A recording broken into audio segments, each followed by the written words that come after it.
एक हरे भरे और जीवंत जंगल में पर्सी नाम का एक मोर रहता था।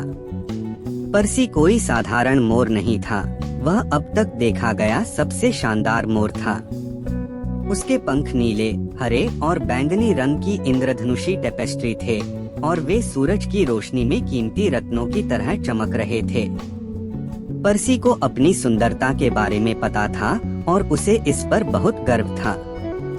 वह अपने दिन जंगल में घूमते हुए बिताता था और जो कोई भी देखता उसे अपनी शानदार पूंछ के पंख दिखाता था।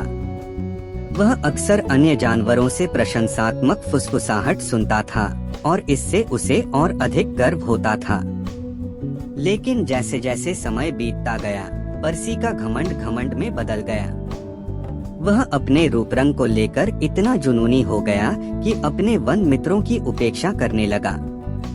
अब उसके पास बुद्धिमान बूढ़े उल्लू के साथ बातचीत करने, चंचल गिलहरियों के साथ कहानियां साझा करने या मधुर गीतकार पक्षियों के साथ गाने गाने के लिए समय नहीं था।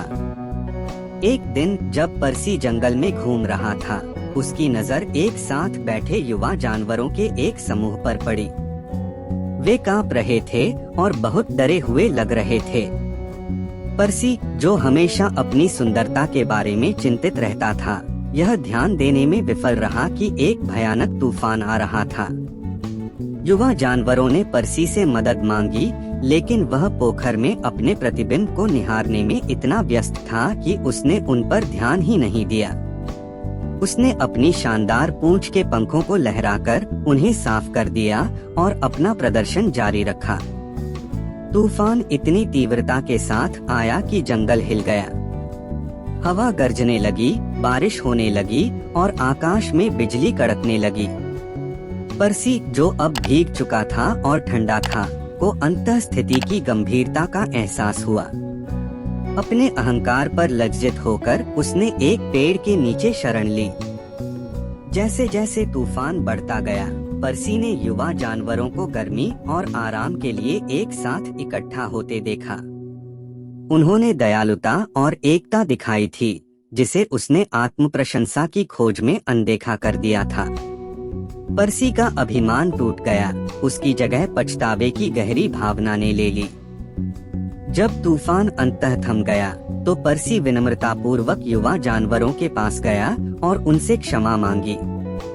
उन्होंने उसे माफ कर दिया और अपने घेरे में उसका स्वागत किया। पर्सी ने उस दिन दयालुता और विनम्रता के महत्व के बारे में एक मूल्यवान सबक सीखा। उसी क्षण से पर्सी बदल गया। उसके पास अभी भी जंगल में सबसे शानदार पंख थे, लेकिन उसने अपनी सुंदरता का उपयोग दूसरों को खुशी और खुशी देने के लिए किया। उन्होंने गीतकार पक्षियों के साथ गीत गाए, गिलहरियों के साथ कहानियां साझा की और बूढ़े उल्लू की बुद्धिमत्ता सुनी। पर्सी ने पाया था कि सच्ची सुंदरता सिर्फ बाहर से नहीं, बल्कि उस दयालुता और प्यार से आती है जो हम दूसरों के प्रति दिखाते हैं। और ऐसा करते हुए वह न केवल सबसे शानदार मोर बन गया, बल्कि पूरे जंगल में सबसे प्रिय भी बन गया। और इसलिए हरे भरे और जीवंत जंगल में पर्सी द प्राउड पीकॉक ने सभी को सिखाया कि सुंदरता साझा की जानी चाहिए और सच्ची महिमा दिल में निहित है।